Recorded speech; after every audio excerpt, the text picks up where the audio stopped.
This week on Chicago Beer Pass, Nick and I crack open some cans from Beguile as we talk about our Illinois Craft Beer Week adventures.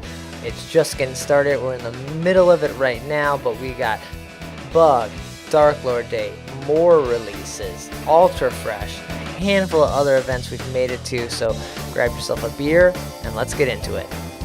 Yeah, because, you know, you get a cork knocked out, boom, it just flies like fucking 10 feet. We're like, yeah, let's do it. The legend, Mr. Pete Crowley. I love Pete Crowley, man. How's that beer? It's what you think it is. It'll be like the stuff you hear. You ever go to, every time you go to Floyd's, all the music sounds like this. Raw, raw, raw. Hey, and welcome to Chicago Beer Pass. I'm Brad Chmielewski. Brad, what's up, man? I'm Nick White. And we're in the middle of Illinois Craft Beer Week, surviving. Dude, that was one of the most intense weekends I've ever had in my life, man. It was wild, man. Right, we're gonna get into that here in a minute. But as always, we are drinking Illinois beer, and of course, it's Illinois Craft Beer Week, so we have to be representing here this week. We got the Beguile Sunny Afternoon American Pale Ale. Yeah, man, this is a straight up, easy going, no frills American Pale. They throw a little wheat and a little oats in here, and Citra. Yeah. So yeah, it's a solo. It's a smash beer. A smash right? beer. Okay. They had no, smash is single malt, single hop. So this is Okay. just single hop beer. Okay. They were pouring this beer at Ultra Fresh, which we'll dive into here in a little bit too. But yeah, this is one of their new releases. Just put in these these clear cans, so they must have canned it at the brewery themselves and kind of just cranked it out that way. The crew over at Saint Laurent was brewing at Microphone with the big 765 bottles. Yeah. Now they're brewing at Beguile, and their first release looked just like this, tall boy cans with the waterproof label on them. Okay. Yeah, it's a super easy way to just get stuff out, right? Yeah. Especially with all the beer releases. It's like this is just as exciting as a bomber. It's like, oh, we got 4-packs coming out today. Right. Right. But I'm digging this beer. It's only 4.9%, so it's super easy drinking. I could see this being around for most of the summer. Yeah. If summer ever comes. Don't even start, man. It's been like Halloween weather all fucking spring. I know. Horrible. Yeah. All right. So, Illinois Craft Beer Week. Yes. It kicked off with beer under glass, but more importantly, it kicked off before that. On that day for you, early in the morning, Friday morning. Friday morning, man, about 7 a.m. out in Villa Park, Illinois. Hello. Had to look that place up, man. Yeah, so Moore is out there. Moore is not even a year old, probably, right? Well, they were 6 months old when they won FOBAB in November. Okay. So these boys have Henna, which is their big stout series.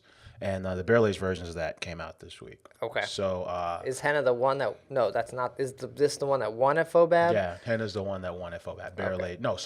Barrel-aged Karma won at FOBAB, which is a stout, but not the Henna series. Okay. Yeah, okay. It's weird. Yeah. So Henna's a stout, and I think Karma's a stout. Well, the Henna releases for this were day 1 was Vanilla Caviar, day 2 was Double Rainbows, day 3 was Swirl. Yeah. What's Swirl? Swirl is barrel aged with chocolate and vanilla.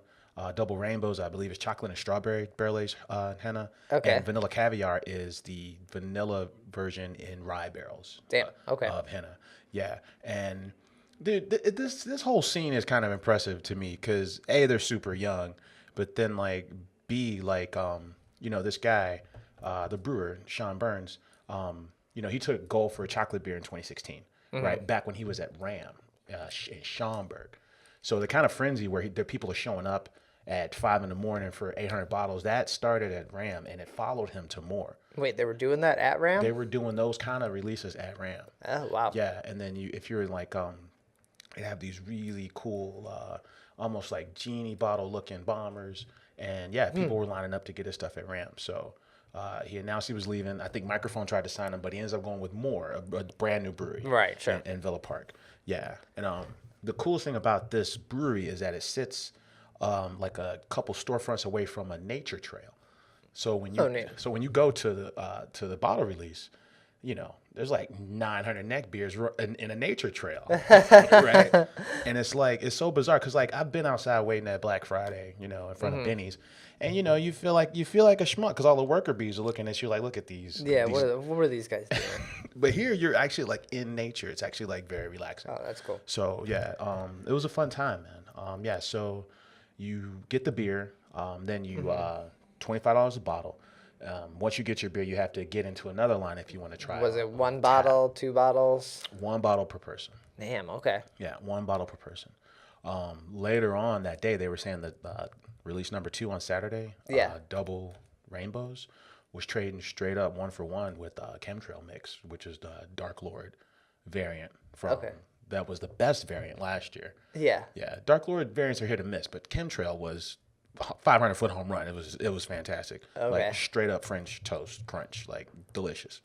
Yeah. I don't know how anyone keeps these straight. You're drunk at these things. You're drinking them. Your memory is very cloudy from everything you're drinking, and then what you drank an entire year ago. You're gonna still say Chemtrail is that good. I'm telling you, man. Chemtrail is year of drinking where your huge- palate changes and you've killed many a brain cells, and that's Right. still that good. Is that what we're doing? We're killing brain cells. But dude, I mean, I think like Chemtrail last year was so good that it was hard to believe that Dark Lord was the base beer, right? That's how good it was. You're like, well, this can't be the same thing because OG Dark Lord is not very good at all. It wasn't good at all last year. So, yeah. So you made it day one. Yeah. So that was Friday. Yeah.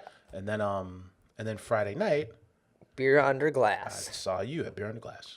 In Garfield Park Conservatory. This was the 9th year, right? Yeah. Did we say 9th year? So next year should probably be pretty special with that 10-year anniversary. It was wet and cold. Yeah, a little bit. Yeah, which it wasn't like as bad as some years, but that event, when it is nice weather, it is amazing. And when it's not so nice weather, it's kind of eh. And that's something they can't control, just because it's an event that's half indoor, half outdoor, so it's kind of hard. Yeah, yeah. I think the first beers I had were out in the I started to bring my map. But the Bluestone Terrace, which is straight to the back, the furthest west point you can go. Okay. And that's where like your microphones and your Moors were. I had an Imperial Bean Spirit, the barrel aged version. Microphone had a huge line the whole time. Yeah, and Moore had no line. nice Like because almost any time I happened to walk by there. at 5, when I got there about 5, there were like 50 people in line for more, and I'm like, well, what's going on here? Yeah, and it was Cafe Henna, Okay. Cafe Mocha Henna. Okay. I know when I was rolling with Sergio, we ended up grabbing a beer from there. I couldn't even tell you what we had. Yeah, I think the beer that surprised me the most is how good it was Passion Police from the West Loop guys, Cruz Blanca. Oh, okay. Yeah, it was a lager with hibiscus and passion fruit in it. It's a collab with Collective Arts.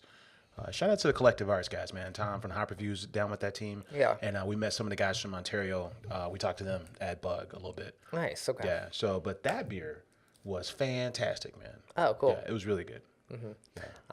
When I go in, I usually just start at the A's. I kind of work my way through the entire alphabet, Right and then on. I kind of go back and dabble again. So I went kind of right outside there, over by Blue Island and things like that. And Blue Island was doing a Manhattan project where they were doing like cherry, simple syrup, putting a cherry in, and then putting one of their barrel-aged stouts or ales in the beer, and that was great. That was probably my favorite thing I drank that whole time. It was maybe a little sweet, but overall it like stood out from the whole event. Like, well, that was the most interesting thing and best thing. Yeah. I think the people that I ran into, I saw Josh Segal from Lou Dog Events. I saw, Ian Hughes, who just took a job with the BA Association, and they both were raving over Work First Brewing's. They had a brown ale, and they had the other 2 beers. I forget. Okay. But they both mentioned go back there, and that's how I ended up back there for I stayed there for like an hour just hanging out. I think it was like kind of, that was towards those end of those letters, and it's kind of dark and cold by the time I make it over there. So I'm like, use the bathroom and let me get a rosé cider from Virtue, and I'm out. Yeah, Oh, dude, I yeah. found myself leaning towards I ran into the around the bend guys. Yeah. Well, the guys and the gals, Lindsay. I ran into Lindsay, and then I ran into Dan. I ran into Dan. And Lindsay was really excited about the Arc Light. Uh, I believe they make meads up in Michigan. Yeah. Yeah, so I had a few that had a few of their items. The only time I ever saw them was at what was the closing ceremony before this one that they stopped doing, the one near Half Acre. Yeah. That party, whatever that party was called. Yeah. Yeah, Wells Park. Wells Park. That's the only time I've ever had their stuff. So Okay. yeah, so I was excited to get to them. Yeah, great way to kick it off, man. Just because everybody's there, just because you're at the conservatory, probably for the only time all year, and yeah, everywhere you turn, somebody's pouring like some of their A game stuff. It was good stuff. Yeah, and especially like around the bend, I know just they sold out. They happened to sell out pretty quick or ran out of beer. They actually didn't sell out. They put sold out, but we weren't selling anything. Sold out. And turning people onto that beer, it's like, oh, you got to try that pistachio cream ale, and Yeah, that is a good one. I Things should have like that. actually had that. but I've said it before, it's really hard to go to some of these fests and then venture out to some other beers that you haven't had, or like, oh, well, I want to talk to this guy I want to talk to Tom from Penrose, and then you're there for like 5 minutes and you're sipping on something, and then like, oh, who else? Well, there's Peace. Okay, let me get that, see what they have, and you Yeah. like sometimes miss stuff. I did try something from Open Outcry, Yeah. which I haven't had any of their stuff. But yeah, it was a good time overall. Yeah, my plans always go out the window. I'm looking at the map and I'm looking at breweries I'd never go to. And I'm like, all right, cool, I'm hitting them 1st. And then you might hit one or two. And then before you know it, you see everybody you find out what they're drinking, and you just go drink that. I just end up drinking what other people are excited about. Right. And my little list just like takes a back It's seat. gone, yeah. Yeah. Maybe at the closing festival this Friday, maybe I'll try to make sure I try to drink beers that I never had or never heard of. Yeah, and they do a good job. I know there was near 100 breweries at this one, and I know some breweries just couldn't get in. I think they did a lottery system or something this year. Like Mars was saying that they didn't pour their beers there For beer in a glass? for beer in the glass. Oh, Yeah, wow. and but like the good libations, they're gonna be like over 60 breweries. Yeah. So yeah, perfect opportunity to just like really get after some of the spots that we haven't seen. Yeah. But yeah, I was doing a Instagram story, so that's saved up on our Instagram page if you need to go back and see some of the stuff that happened there, if you want to remember it from your drunken haze as well. It's all there on our Instagram page, so check that out. Then the next day, Are we drinking the same beer? yeah, the same beer. Oh, all right. Yours just look way darker than mine. Maybe it's a little lighting okay, here. never mind. The next day was Dark Lord Day. The 13th annual Dark Lord Day. That's according to Dark Matter. Yeah, I think Dark Lord Day, the festival, there's been 13 bottles for sure. Yeah. But they had the party before they started packaging the beer. Oh, really? Yeah. Okay. But there was also day 2 of the Moore event. Did you go to Moore? Yeah. Beforehand? Dude, this was intense, man. This was such an intense thing. Like, I don't really know. I felt like I ran into Matthew Powers. He writes for a couple, places, and all we do is complain of like old men about how medicine's too much. We can't do this all the time. And first thing he said to me at Bug was like, man, it's like the 3rd day of Great American Beer Fest, but this is only day 1. And I was like, yeah, that's exactly how I feel. Okay. Yeah, so I probably won't be doing that again next year, but I was just so excited. And then I never went the route of like those hardcore beer traders and hardcore like brewery release dudes. That's like a different level of nerding, I think. Yeah. And I've actually never participated in that before this weekend. Okay. So I think that was the driving, more so than more, because I've never really. And one other thing, man, I was tired of always hearing about these fucking beers and like never having them. Yeah, I haven't. I haven't really had more except for beer in a glass, and it's it's the love child right now because they won Fobab, and Yeah. it's So like the opposite side of the suburbs from Microphone. So, right, yeah. So they're like, so after, so we were on the west side for Bug. So you keep going, you hit Oak Park. You keep going, you hit Elmhurst, and then after Elmhurst, you hit Villa Park. Right. And yeah, I think the heat map is directly on more. So look at 2016 gold for the chocolate beer. Yeah. Then follow that up with a FOBAB win, like best in show at FOBAB, and then follow that up with the a win at Goose Island Stout Fest. Yeah. So you're talking literally the best stouts on the planet, and this guy's coming out on top every time. So it's unique as far as like, all right, cool, we're gonna get 3,000 people to our party, and we just opened 8 months ago. Yeah. Like that's No, yeah, the ones I've had, they're great. You start to question the beer geekism of it all. Like, are they top because the beer is good, or are they top because people are talking about it, right? Is it the hype train, or are these beers really Right. that And good? that's where something like Goose Island's releases forever were always at the top because there wasn't a lot of people doing those barrel-aged beers. And, like, you talk about them and, oh, you got to try this one, blah, blah, blah. And it would just snowball into this. And now more's having that maybe same effect, which they're good, and it's tough to say. It's an interesting dynamic. I don't think for that's sure.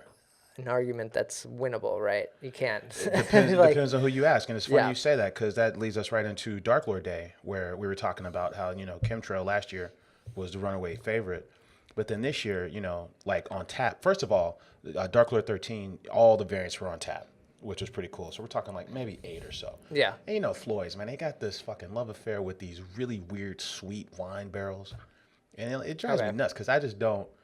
Maybe I don't understand it. Somebody at the festival saying, well, everything they make on Dark Lord Day is all about 20 months. It peaks around a 20-month mark. So maybe that's what I'm not understanding. But it all seems like very, well, the wine barrel stuff last year, right? It all just seemed very flabby, like bloated, like overly sweet for the sake of being sweet, not necessarily to make a statement. You know what I mean? Like, am I making sense? I guess, but you also get up in that alcohol level, that 13, 15%. That's a lot of sugar. That's true. Like, you can't get to 15 and above without being super sweet. Like, That's true. Yeah. So my favorite ones on the day were Chemtrail and what they call Marshmallow Hangy, which is actually vanilla bourbon barrel-aged Dark Lord. Okay. It's just called Marshmallow Hangy. I was sitting next to a guy. So on the IG picture, I took a photo of all the bottles. And at the time, I'm talking to a guy who I thought, he said drawn and quartered, which was the only rye barrel-aged one. Well, that's not true. Chemtrail's also on rye barrels. But this is drawn and quartered is straight up rye barrel-aged Dark Lord. Okay. He said he had a sip of that and immediately traded his Hangy for it, which was kind of a surprise to me. Oh, wow. Okay. Yeah, so now I'm on a hunt for drawn and quartered, but I've never had it. I ran into Nick Konerski's wife, who actually, Nick is a brewer at Floyd's. Yeah. And I'm like, have you had drawn and quartered? She's like, it's good, but it's not Hangy good. Oh, okay. Hangy's like kind of magical good. Like, it was really good. Really? Yeah. Damn. Okay. Not having any of these now, I have no idea. It just sounds like you're just making up words. Yeah, man. Floyd's, they like the Spanish port wine barrels, and they like a lot of syllable. They like words with a lot of syllables in them for the variants. Yeah. So I had those. I will say that, man. I had the day after.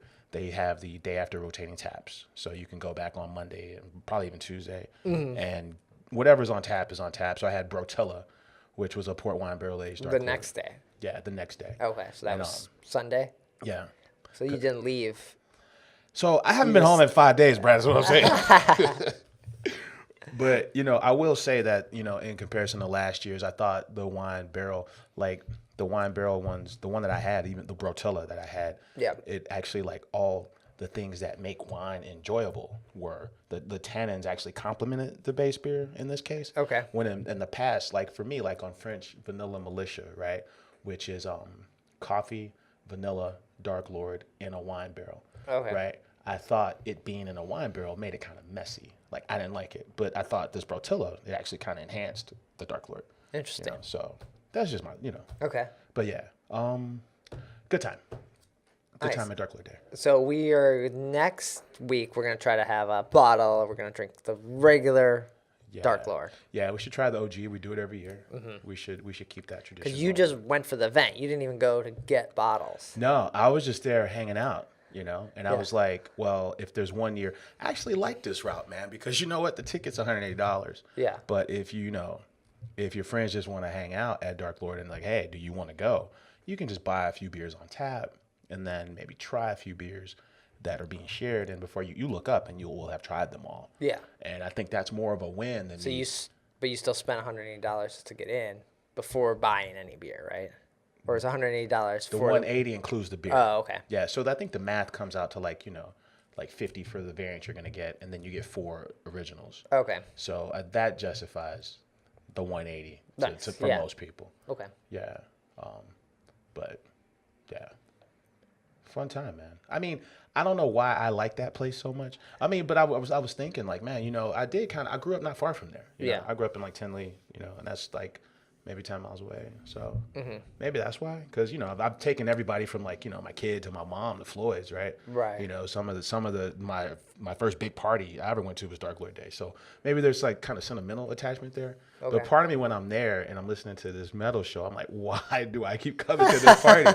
It's because, it is nostalgic on a few levels. So, Okay. yeah. How did regular Dark Lord Day taste this year into other years where people often mention soy sauce or too sweet or things like that? Yeah, I had just a little corner of the OG. So in the past, I wasn't, I think in the past, the original Dark Lord is kind of an afterthought. You're going there for those variants. And even like on their 20th anniversary, when they did like maybe 10 plus variants, a lot of those are hit and miss, But I think like one thing's for sure, like out of all the variants they release every year, they're going to nail one of them. Okay. That's pretty sad to say, right? Like, well, if you could take 4 shots, you're going to hit something. They're going to nail one of them. Yeah. Like, I always thought, that, I'll say that. Okay. Ouch. But this year, man, I thought Chemtrail and Hanji were both really good. I thought Brotillo, the wine barrel ones that I traditionally hate, I actually thought was quite enjoyable at the pub. Okay. Even with food, I thought it was great. So, and I'm really excited to try this drawn and quartered, which is a rye barrel one. I'm really excited to try that. So awesome. Well, that was going on out in Indiana, just across state lines. And then also that evening was Ultra Fresh. Right on. This was the Hop Reviews event. They were on the episode 2-3 episodes ago. And yeah, we were talking about this event. I had not been in the past. You had been in the past. That's a great party. Yeah. Yeah. So I was able to check it out this time while you were out in Indiana. And yeah, it was a lot of fun. I didn't stay too long because had dinner plans, so I didn't want to like go out trashed afterwards. But like smacking with your mouth, laughing with your mouth full of food. Yeah. And, talking too loud.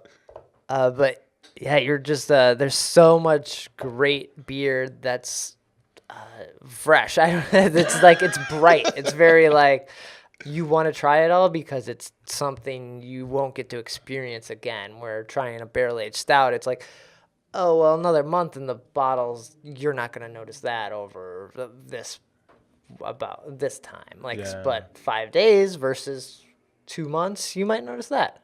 Yeah. Yeah, it kind of that concept kind of reminds me of like, why you would go to Oktoberfest in Munich, right? Because like, it's the beers that you get that, it's not a direct comparison, but the beers over there that they serve at Oktoberfest, when you get them here, they're like shell of themselves, right? Right. Yeah. You go there, it's a whole different experience, and I think like, this isn't an exact correlation, but having it in that way is totally different from how you would have it in most cases, as far as like having like 20 of them that way. Right? So you get in, they give you a welcome beer. I don't know if they did this in the right past, but they were giving out Sun Crusher. Nice. That was packaged within 5 days. So you instantly walk in and you have a can of beer, which is cool but slightly awkward because now, do you open this can and drink it? Or do you go and grab another beer and hang on to the can for a little while, which now you have 2 things in your hand. You have the glass and, so now you're committing to 12 ounces out the gate. Right, yeah. Right, yeah. And they're all like, most of the beers there were pretty low ABV because they're all like super fresh beers. They're like, I don't know, anywhere from that like 3 to 7% range, most of them. But I ended up just holding on to my Sun Crusher, deciding like, you know what, I want to blaze through a few beers before I maybe dive into this. And I know what Sun Crusher tastes like. I've had it before. So one of the first beers I grabbed was the beer from Mars. Oh, right on. What did Mars have? Beer. Oh, that's what it's called. It's called beer, which is slightly confusing, but I believe this was their second time brewing it or their second version. I overheard someone mention. So that was pretty tasty. Beguile had our sunny afternoon that we're drinking now. It was good. I couldn't tell you now if that fresh version was better than our, month-old version. Yeah. Yeah, but it was perfect for that day.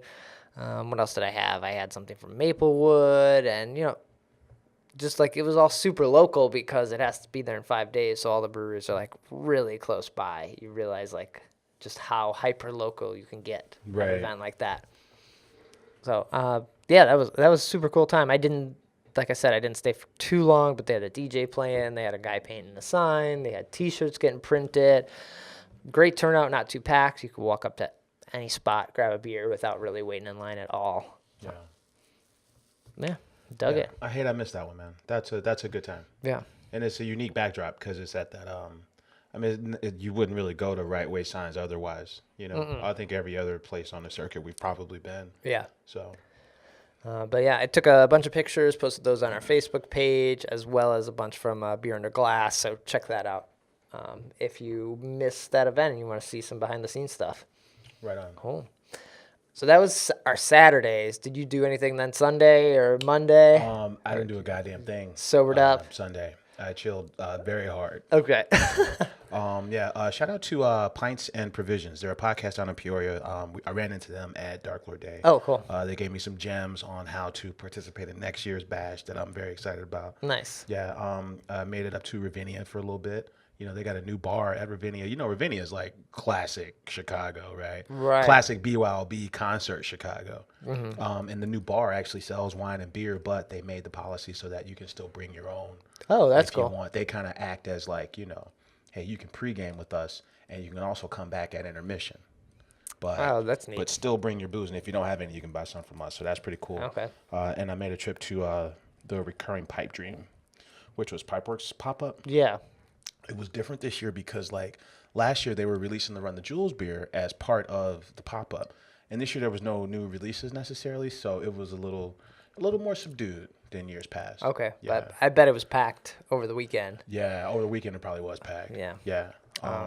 Shout out to Collective Arts, man. We talked about the collab they had with Bug, the Passion Police with Cruz Blanca. That was really good. Mm-hmm. Oh, but they also threw a launch party last week at Sleeping Village, which is a place I had never been. Nice. So that's the sister project to the Whistler in Logan. Okay. Where it's like a live music venue, and they got like 60 taps and like a really beautiful like outdoor little patio situation. Oh, cool. And it's like the big wooden planks, so it's sealed from the street, so you can actually get work done there. Yeah. Like, it's pretty cool. So yeah, made it to those places. Awesome. Too. And that Pipe Dreams event or pop up, that'll be happening all through the week. So I think it'll probably run through the weekend. I don't think it'll end Friday. They'll probably cash in for the weekend if they're smart. So it probably ends Sunday. But I know it runs through Craft Beer Week. Yeah. So cool. So then that brings us to right now and what's coming up this week. What's on the calendar right now? There are plenty of events, like we've always said during Craft Beer Week. Go to the website, find something else. We're going to talk about a few of them here, mention them, some of the ones that we've noticed, some of the ones that sound cool or checking out. But what do we got? Right on. Well, I think the Northwest side, man, is waving the flag for cool stuff. Okay. So for the rest of the week, man, we'll start with Thursday. That's the 24th. So the Northwest Side Ride, that's a Lake Effect event. So they got the Reggie's Rock Bus, and they got the Barrel Run. And they're going to, this is a 9-bar rotation. It's going to feature 10 breweries at each stop. Yeah. So then up there, you're talking, at this point, you're talking Root Hippo, Eris, the new cider beer house, and then Lake Effect. You get on at any of the stops, and you try one of the 10 breweries, and it's a showcase for the Northwest side for their breweries as well as their bar situation. Oh, cool. Yeah, sneaky good bars on the Northwest side. And then also going on up there Thursday is Old Irving Beer Fest. Okay. So this actually sounds pretty good, man. Old Irving is inviting 20 breweries out, actually 26 breweries. It's an indoor beer fest from 6 to 9 on Thursday. $25 and you can try 26 beers At Old Irving. at Old Irving. I might actually go to that. So it's a beer fest inside a brewery. Yeah, so they're gonna just clear out everything and just Interesting. have your jockey boxes. And the Northwest side represents hard, probably because it's like, you know, once you're there, it's like it's not the easiest place to get to, you know, like, Right. like like Cicero and, you know, Montrose. That's cool. It's kind of hard to get to, Okay. you know. So Nice. yeah, those are both on Thursday. All right. Oh, also on Thursday, Scratch is taking over the Beer Temple. Yeah, Nice. and I Okay. think that's the only tap handle for Scratch In the city. in the city is at Beer Temple. Cool. Yeah, So so those are all on Thursday. so get over there, get some scratch beers. I know they're hard to get, and yeah, that's a good spot to check it out. I didn't even see them at Bug. No, I like to try their stuff because they different and interesting, but then also often it's pretty tasty. Yeah. Yeah, Cool. So then Friday. right on. Friday is closing ceremonies. Okay. Grand opening, grand closing. Good libations. This is a new party. This hasn't happened before. I hope we continue to see this concept because I think originally the plan was to have the closing ceremony be in a different space every year. Okay. And then I think it took a few years off the closing ceremony. We didn't have one, right? Uh-huh. Yeah. So Good Libations is at Theater on the Lake. So it's a tropical inspired beer event. I don't know what that means. But all right. Yeah. It's from 6 to 9 on 6 to 9 on Friday. General admission is $60. Of course, it's a fundraiser for the Guild, which is a nonprofit.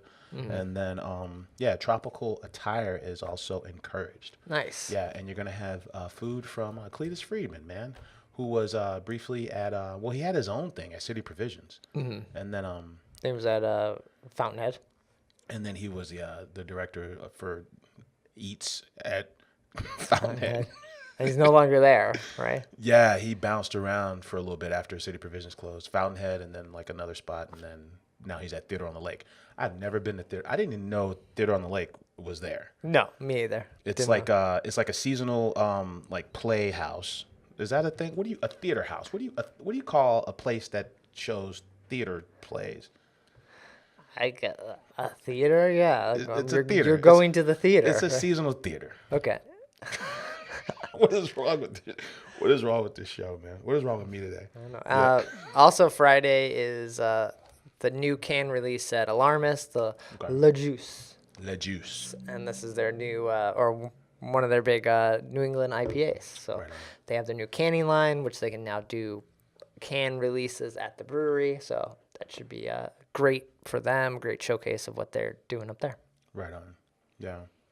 So that is Friday. Yep. I actually got nothing on Saturday. Okay, that's where everyone. This might be like that Brewers Brunch that Haymarket does sometimes. Yeah. But you know, craft beer week ends, so you gotta now you gotta sober up. Right. Non-drinking day. Nothing wrong with that. Yeah. Yeah. But it's Memorial Day weekend, so of course you're gonna be shit. drinking. Is it Memorial Day? Yeah, you're right. Yeah. It's Memorial Day weekend. Speaking of Memorial Day weekend, I do have one more event. Mayfestversary. We talked about Beguile. So this is a 2-day block party.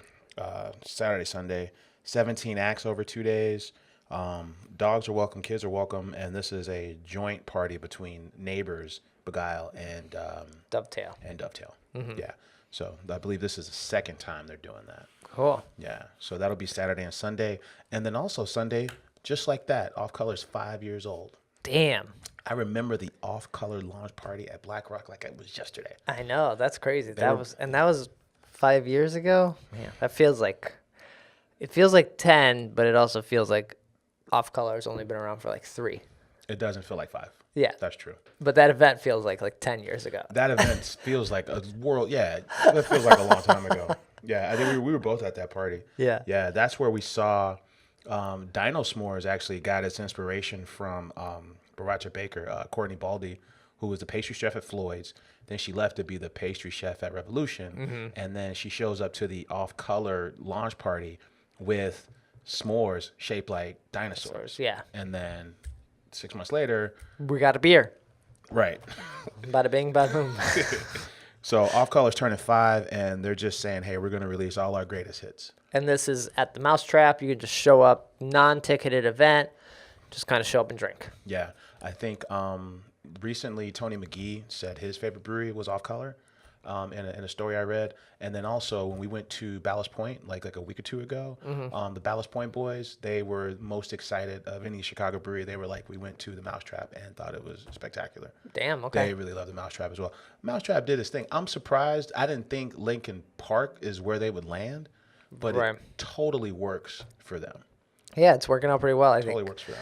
If it does, like we said earlier, if it ever does warm up for more than a couple days in Chicago, it'll do even better because they have a great patio space. Like basically, their parking lot is their patio. Yeah.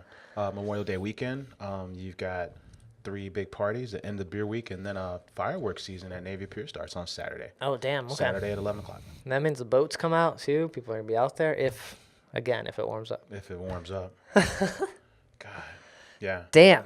All right. That's all I got. So that's Illinois Craft Beer Week. Any news or?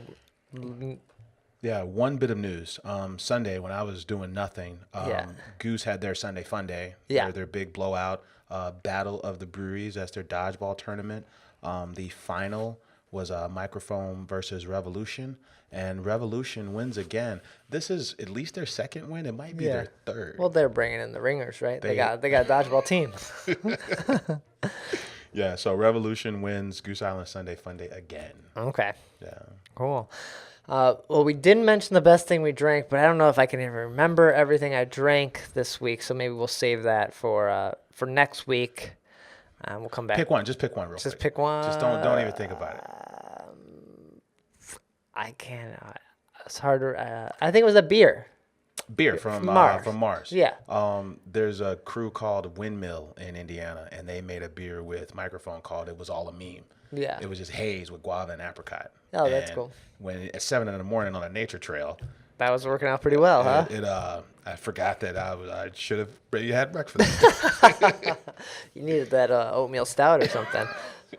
Nice. All right. So maybe I'll give it a little more thought and think about it because I wasn't even checking into beers on tap, so I didn't remember them as much. It used to be that I would check into beers all the time on tap just to keep track.